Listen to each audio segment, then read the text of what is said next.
Hi, I'm Gordon Thornton, and I'm here to give people who might be grieving some tips that might be helpful.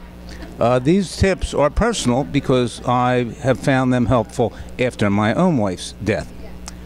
One of them is to reach out to family. If you have family, they can be a tremendous support. My wife was the contact with my kids, so she would call them every week and chat. What I've done is ask my one son to call me every day at 3 o'clock, and we just have a short chat. I look forward to those calls, and you may, well, too. Another tip is to engage in rituals that might be particularly meaningful to you. I'll give you an example. My wife was cremated and we buried her ashes. One of the things my wife loved was plants. We had fruit trees, figs, lots of fruit bushes. And so we gathered leaves from all these different plants to make a bed for ashes and a blanket to cover them. And of course, the whole family was present when we did a very personal, private burial. The other thing I found that was helpful is to find good homes for items that were special for my wife, but not necessarily special to me.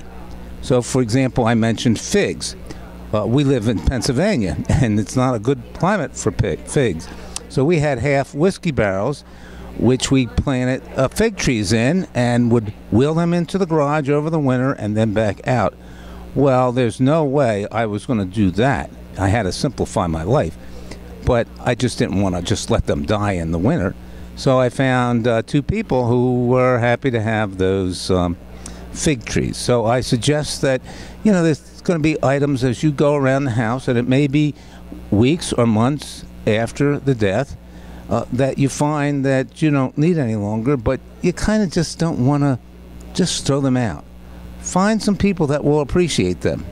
I'll give you another example. My wife had a 20-volume dictionary from Oxford, and I didn't want the dictionary, but I knew somebody who would really appreciate it, and we gave it to them.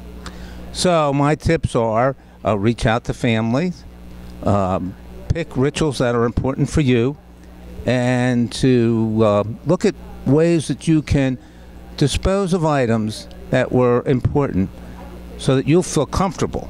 I call it giving them a good home. Best of wishes.